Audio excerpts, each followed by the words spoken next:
They say that the first thing you should do when you talk to an audience is tell them what you're going to talk about. I'm not going to do that this morning. I'm going to start by telling you the things I'm not going to talk about. I'm not going to tell you how many of us will be riding around in self-driving cars by 2025. I'm for sure not going to try to convince you that one day we will quit saying that virtual reality is just about to become the next big thing. And God forbid, I'm not going to predict the first time that we find out that a Tesla has actually hacked someone's Neuralink and convinced them that they needed to build a bigger garage for their car. There's a very simple reason for this. Neither I nor anyone else can really do a very good job of predicting the future. I mean, it's a great way to sell books, it's a great way to get invited to speak at conferences, it's a great way to become a social influencer and important and get to be on cable TV. But the truth is, for a whole host of reasons, we get it wrong most of the time. Even the absolutely best, most experienced futurists tend to be wrong somewhere in the area of 95% of the time when they predict the future. So what does that mean? It means that those ideas of thinking about a particular thing and projecting when it's going to happen probably aren't going to be the things that are going to be most useful to you in terms of helping you think about how to create your future. I'm going to suggest another approach. I'm going to suggest that if you step back from the shiny, bright objects, the technology and all the other things that we talk about all of the time, that in fact there's another way to think about the future in a more holistic manner. And if we approach it from that point of view, we can actually begin to understand how to make sense of all of this information that we're being overloaded with, and begin to think about ways that you can actually create strategies so that you can shape your future, which is really the most important thing for us to do. This is a map of the future. Doesn't look like much, right? This particular one came from the mid-1400s. It was used by explorers who were leaving places like Spain and Portugal and Italy to go out and discover the New World. And if you look really close to this map, you'll find some interesting things about it. One, it's more a work of art than it is a work of data. It has a pretty good idea of what's right around the area where they exist, right? But once you get a few miles out, you might pass one or two of the islands they know about, and then it becomes things like sea dragons and monsters. If you go far enough, you're likely to just sail off the end of the world. That doesn't immediately sound like something that you would use to go out and explore the future and create a new world. Yet, hundreds of men, primarily men, got on rickety little boats and spent years going out to discover what was possible. And it worked. The world we live in today was created by those people. It was created by the maps that they used in order to go out there and find them. So I think this kind of map is a perfect metaphor for what it is we want to try and do today. All good map makers start with where they are. And your future began in 1959. At the time, I believe it was the Institute of Radio Engineers were having their annual conference. I think it was in Cleveland, maybe. And amongst the different things on display, high technology things, there were some engineers who came in from Texas Instruments, and they had this new idea. It was something called the solid integrated circuit, or the microchip, as we call it. It wasn't nearly as sexy as the one you see in this photograph, right? It was sort of kludged together and put together. But here's the interesting thing. It wasn't the most popular item or new invention at that conference that year. Any idea what it was? It was something called missile mail. That's right.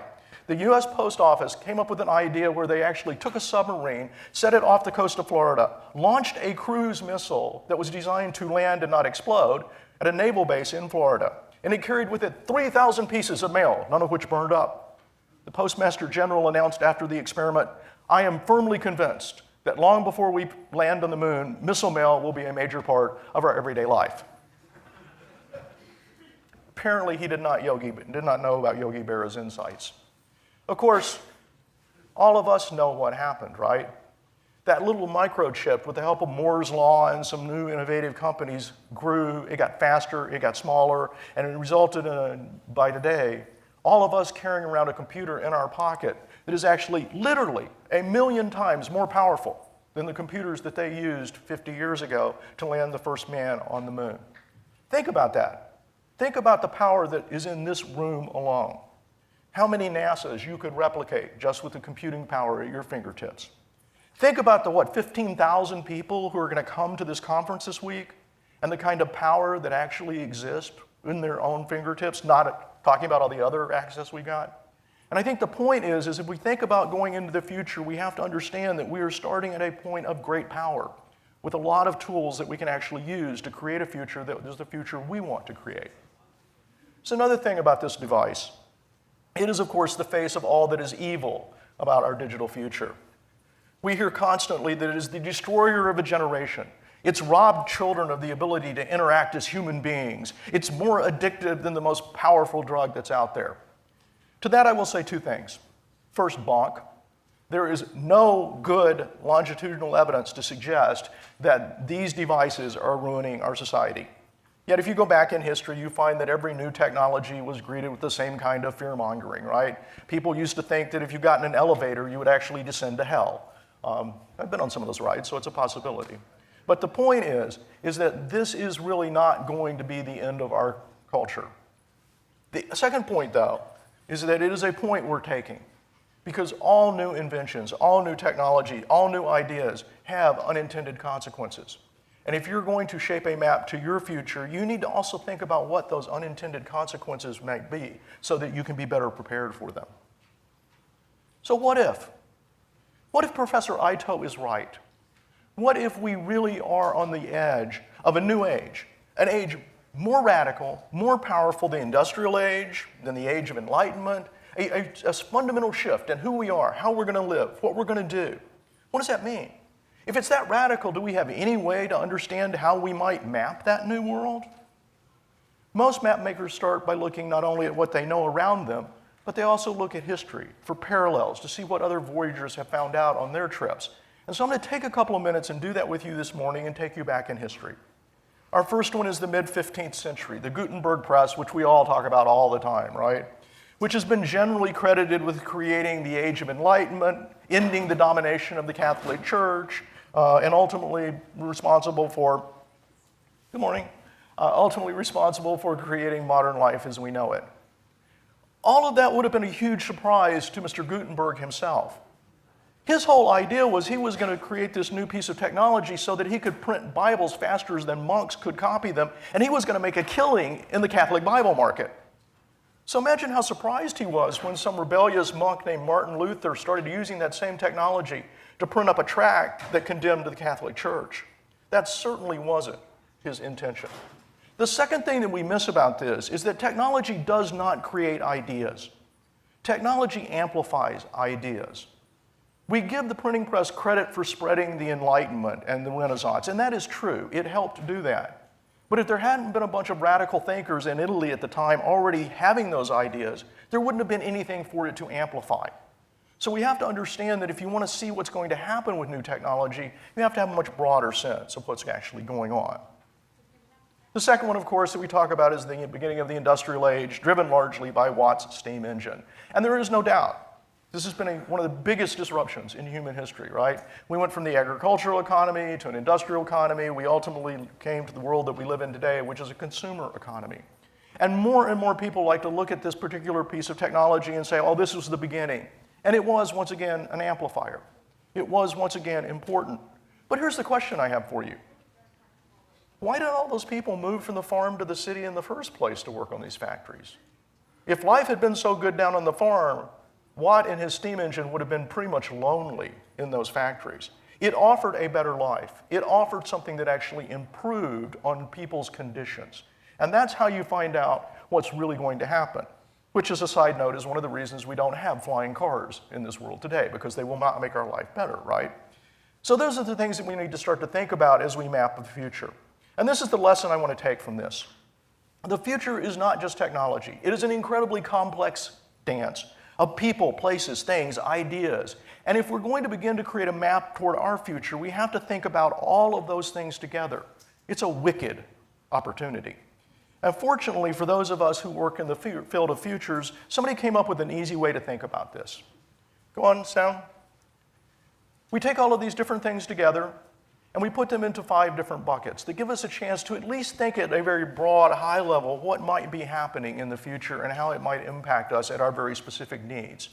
These are many times what we call megatrends, the idea that there are some big ideas out there that are going to impact all of us no matter what we're trying to do. And so what I want to do for a few minutes is take you through some of the examples of these megatrends that I think are the most important ones in terms of giving you the power to shape your future.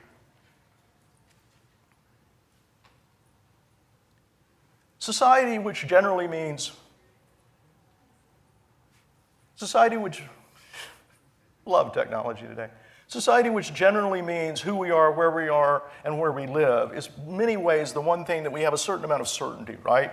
Most of the people who are going to be on the earth in the next 20 or 30 years have already been born, or their parents are already here. There are two things I want to talk about in terms of sort of demographics and what it means to shaping our future. The first one was we are all getting older. I can testify to that. It happened to me. It will happen to all of you one day. By 2050, in this country and in most of the Western developed economies, we'll be talking about 20 to 25% of the population being over the age of 65. That's a doubling of the number of old people you're going to have to deal with. There are a couple of things you need to know about that. Number one is they are not your parents' grandparents. These are going to be tech-savvy people. They will have come up through an industry, through a world where they've worked with technology, many of them since the time of them being in their 20s. So they are going to expect people to offer them tech solutions to all of their problems. And their problems are going to be myriad, right? They're going to have increasing needs for health care. They're going to want to be engaged with the community.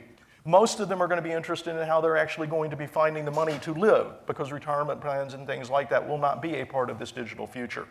They are going to expect you to address all of those issues for them. The second thing that you have to understand is, as much as I love all us old people, we are going to be a huge burden on the economic and social infrastructure in this country and other developed nations in the next 20 to 30 years. If we do not come up with innovative ideas of how to deal with that, of how we fund it, of what we do with them, of how we keep them engaged, we will see a huge impact that will ultimately destroy all of our other efforts to advance technology in the digital age. Huge opportunity there for any of you who are thinking about where you might make your fortune and fame.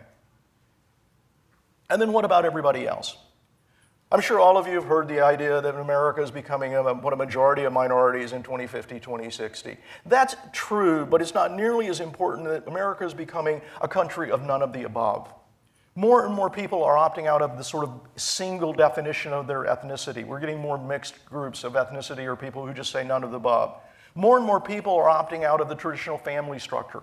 More and more people are opting out of the binary gender definitions that we have used so far in the past. So what does that mean? It means that we're radically seeing a change in the consumers of all types of goods and services, and even ideas, and even structures in the next few years. These are people who are going to be much more likely to engage as tribes as opposed to large mass audiences. Those digital elders, they're your last chance to get a mass audience. They may be many, many niche markets, or there might be an opportunity for people who understand how to connect those different tribes so that we can think about things in a much broader sense and you have a much larger audience to play with. And where are all of these new people going to be living? This is one place where I will put a prediction out there that I think is different than what's the prevailing idea. And that is, most people say that we're going to continue to see this huge influx into urban areas, and that places like Los Angeles and New York and San Francisco will just get bigger and bigger and bigger.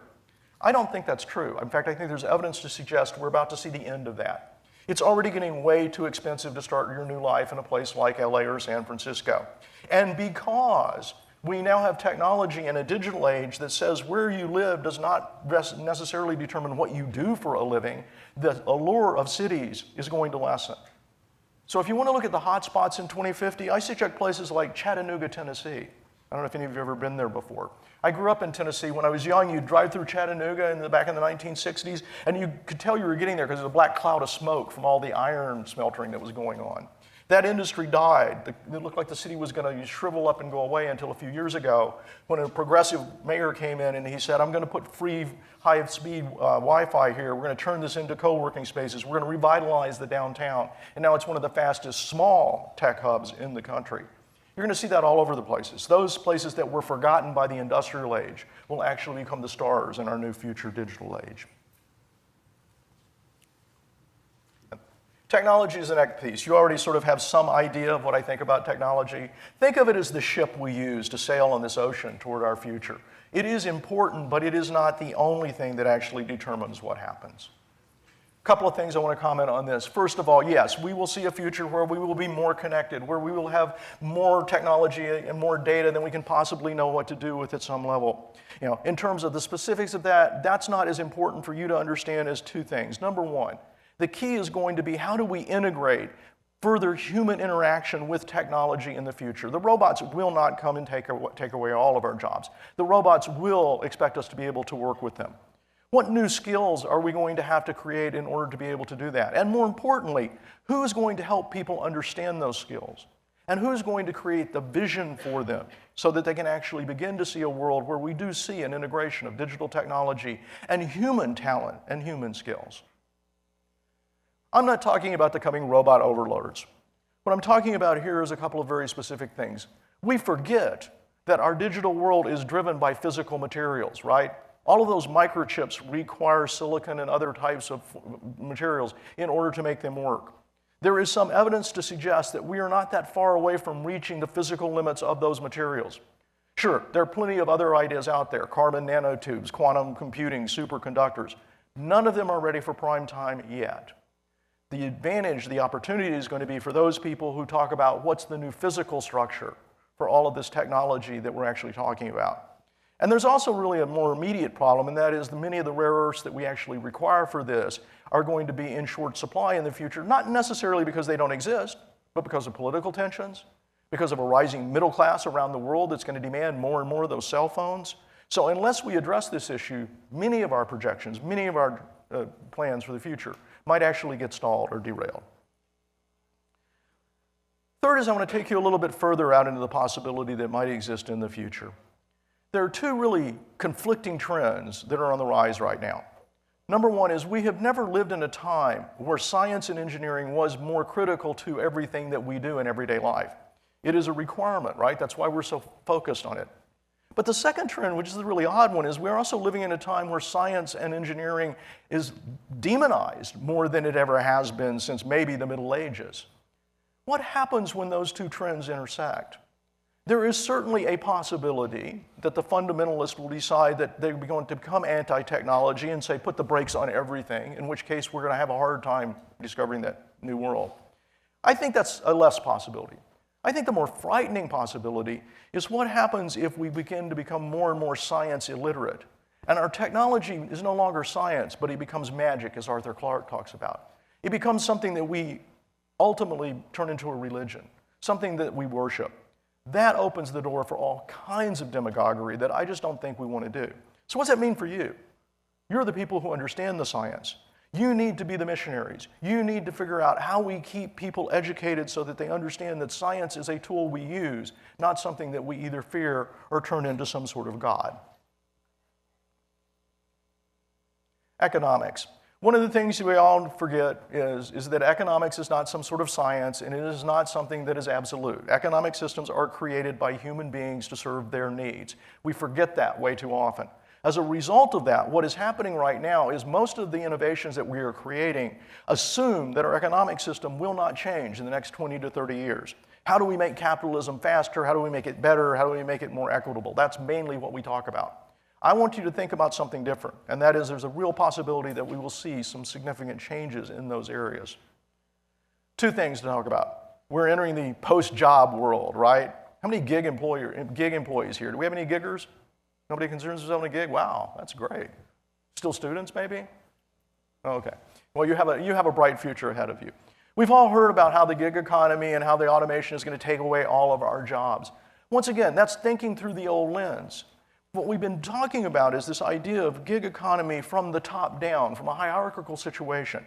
What makes the gig economy possible? Technology. We have the ability to know where people are. We have the ability to connect people with their needs and their customers on a real-time basis. We have the ability to get people to the right place at the right time. What happens when the giggers decided that they want to own that technology? What keeps your Uber car driver? And I had one yesterday who had 3,000 drives, 3,000 trips in 2 years. And I tell you what, I'd gladly call him every time I came to LA to ride, right? What keeps him from saying, I don't need those big middlemen anymore? So instead of fighting for rights for gig employees like, protection on minimum wage and unemployment protection and things like that, we really need to be fighting for giving them the right to own the platforms.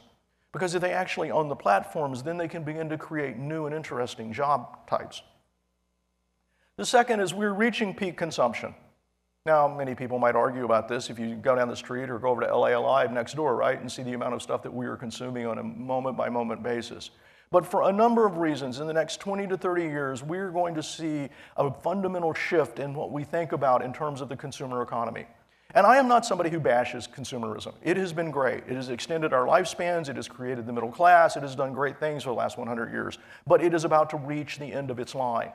People are going to start to think differently about how they buy things. People are going to think about creating more sustainability in the future. And we have the opportunity to create a post-consumption economy.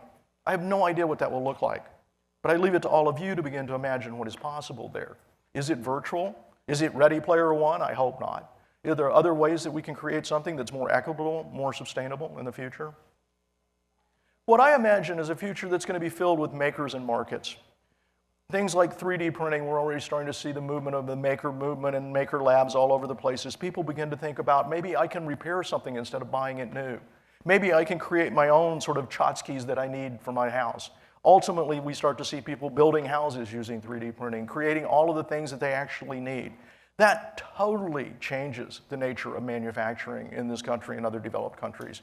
Those people begin to band together and you start to think about creating things in a new and different way. And then you have to have a place to get them to your consumers. And one of the things about technology is, and particularly the internet, is we've talked about it in global terms all the time. But all of those things that make it easy for you to connect with somebody in Mumbai also make it better and easier for you to connect with somebody down the street. You create more verification. You create more trust in neighborhoods, something that we don't have right now. And you're going to start to see more and more markets. I'm sure everybody here is familiar with the online platform Etsy, right? Imagine what a bunch of local Etsys would look like. Billions of people creating their own goods, digital artisans having the ability to get what they do out to the market, to people who are interested in what they want to do. It takes a lot of customers to run a multi-trillion-dollar business. It doesn't take nearly as many to run a digital artisan shop or a small kind of entrepreneurial output. Environment.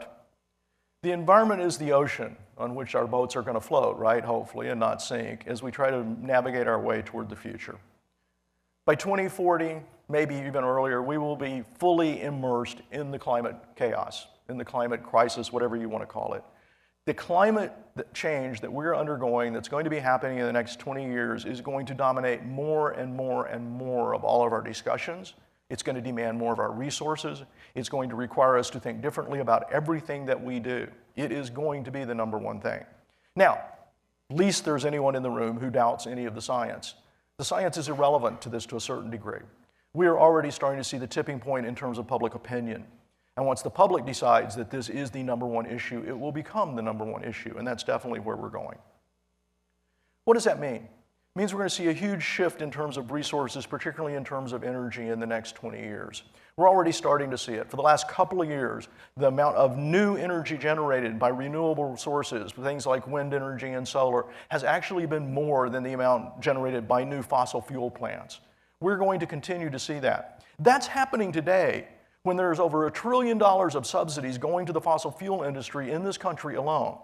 When that subsidy starts to shift into renewable energy, you're going to see a huge explosion in terms of what actually happens with the renewable energy and the opportunities that exist there. Who is going to help us imagine that? Who's going to create not only those plants, but all of the interfaces that we actually need to sort of understand what we're going to do with energy? The other really interesting question here is who's going to own it? We live in an industrial age that is driven by the concept of centralized power and centralized electricity. I was in a meeting the other day with some folks who were talking about distributing small little in-a-suitcase solar power systems that could run an entire school in some small country somewhere or run your house. You would own it. You would be the one who would be responsible for getting all of the energy from it and using it, and you wouldn't need Florida Power or Edison or whoever it is that you're actually using now.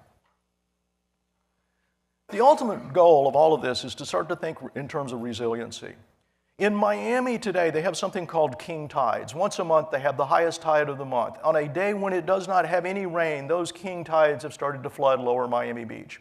Now, the city decided they needed to do something about that. So they came in, they spent millions of dollars, and they raised all of the sidewalks. The king tides came in the midst of a storm, and guess what happened? All the shops got flooded because the water ran off the sidewalks that were up above them. We have been trying to solve climate change by hardening our environment, by proving that we dominate nature. We're starting to see a shift in terms of that going forward. We're starting to realize that resilience, which is not about hardening, Resilience is the ability to interact, to flex, to flow back and forth with what's happening in nature so that you're not destroyed whenever the storm is over. That's going to be the future. That's going to be driven by all sorts of interesting things, new building technologies, new building techniques, and also people with the imagination to think about where we need to be putting our homes and what they need to look like, and how we actually use space in the future. Next is politics. I know we don't normally talk about politics, and I'm not talking about the kind of politics that's going on in your cable news channel these days. As a futurist, though, we all understand that politics are going to have a huge impact over the next 10 to 20 years anytime we think about the future. And so there's some things that I think are really important for you to understand that help you both understand what's going on today in all of the noise and chaos, and also begin to sense what might happen as this continues to resolve itself going into the future.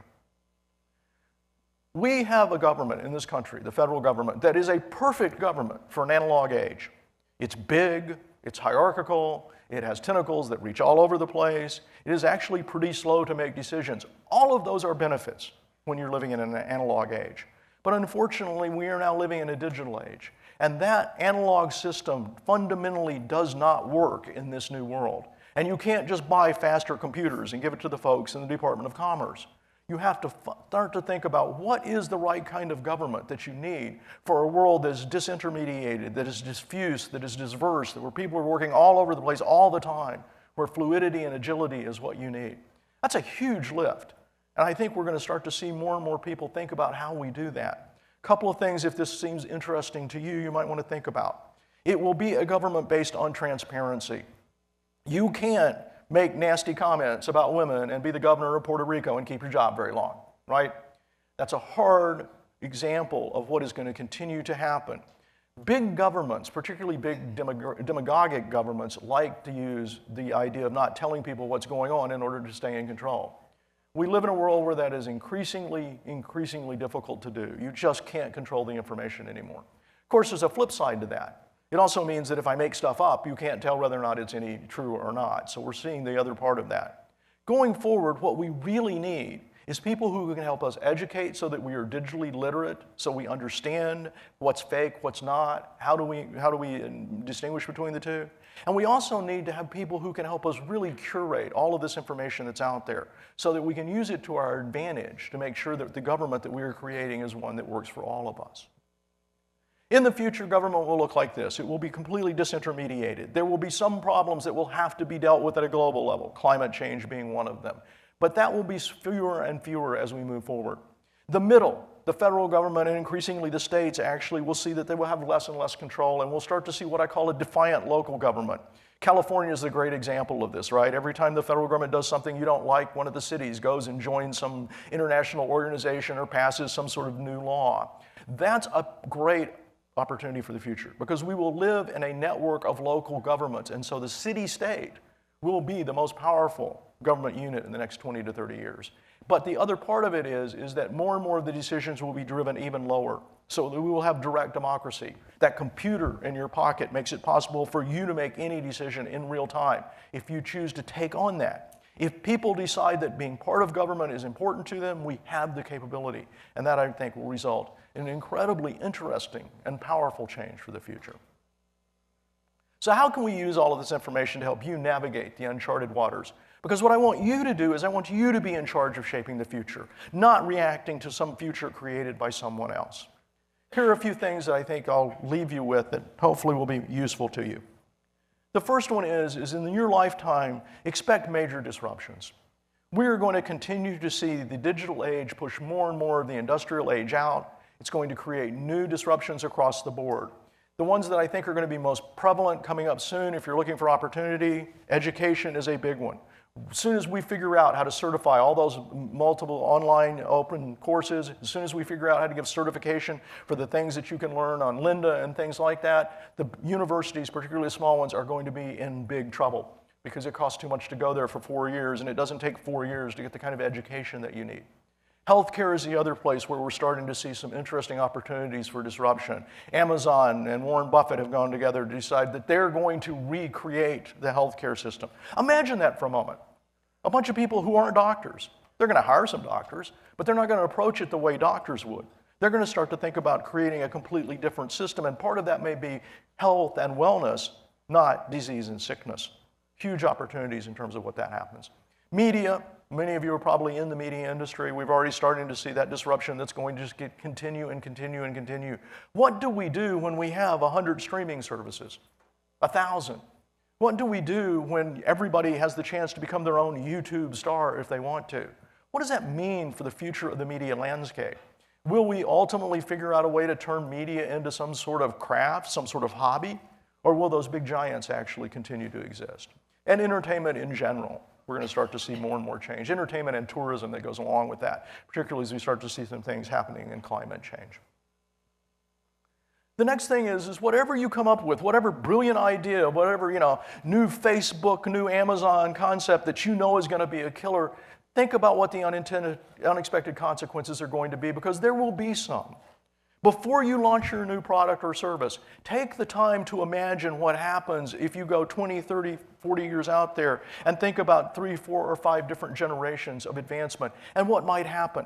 Who might it impact, both positive and negative, and plan for those so that you don't find yourself in front of a bunch of old guys in Congress trying to explain to them why your Facebook should be shut down because suddenly nobody thought it was going to create some problems with politics. Third is dive below the shiny surface. Do not be distracted by the fact that most of the technology that we create for the digital age is really cool. It's really exciting. And we want to make it work, and we want it to really be the wonderful thing. But remember that technology alone does not create the future. I'll give you one example, my favorite one, and that's Uber. Uber came out of nowhere, apparently, at least for the general public, right? And all of a sudden it was taking over the world and disrupting everything. And everybody said, wow, it's all because these tech guys came up with this really great platform. They were critical step one. But you know what else? It came out at the exact time that we were in the middle of a major recession. And millions of people were desperate for any kind of income, which meant you had a group of people who would be willing to be drivers in a shared car. Otherwise, that wouldn't have happened. That was all about the timing that was necessary. Then it kind of expanded beyond that, which is really interesting, is that the Uber folks started talking about the shared economy and how they were the darling of the shared economy. That was because they realized they were about to start getting dinged for the fact that they weren't paying those Uber drivers enough money, that there was no sort of unemployment insurance or any other insurance for them. And so they wanted to wrap it around this idea of calling it shared economy. Anytime any futurist gives you any kind of term for the future that sounds like that, dig deep to figure out what's really going on below the surface. Finally, just some general ideas of where we might be headed. I think we have the potential to create a digital renaissance. I believe that the last 60 years of technical advance in this country is ready to now collaborate with all of the potential social changes, environment changes, economic changes, and political changes to radically create a new world. A world that can be incredibly exciting, and sustainable, and abundant, and equitable. It'll have some of the components of it will be the idea of a whole earth economy. We'll see a need for curators and artisans. Those will be the job growth areas. Peer-to-peer transactions will become the norm, not working with the big Amazon types. And it will be a fluid future. Virtual and real will become something that we understand how to move back and forth from easily. We won't find ourselves trapped in a virtual world, but we'll be able to use it so that we can actually create a future that we all want to create. So where do you fit into all of this, right? Those are a lot of really interesting, big-sounding ideas, but what about all of you in this room? And I went back and I did a little research, and the first SIGGRAPH conference was in 1974, I believe. This is the proceedings from it, and I got a copy of it, and I read the titles of all of the articles, and I have to admit I didn't understand any of them. They were incredibly complex and way smarter than me. But I did notice something. There were a number of articles in that first conference proceeding that were on topics that are still relevant today. There were people back then in your organization talking about artificial intelligence. There were people talking about autonomous vehicles in 1974. So my feeling is, you already are the map makers. You are the people who have been given the charge and the skills to create the map that will take us toward the future, because this digital age is yours. You're the ones already living it. So I hope you will take that seriously. And this is my final piece of advice for you. Those map makers back in the 1400s were not necessarily about data and information. They were storytellers. And if you could tell a great story that had some basis in fact, but could inspire people to get on that little rickety boat and sail off, possibly off the end of the earth, then you were doing your job. So if you want to create a future that is different than the one that we have today, if you want to impact what's going to happen for yourself, your family, and all of the communities that we live in, change the stories you tell about the future. Think about ways to create stories that are more relevant, that will help us create a sustainable and abundant future for everyone. Thank you very much.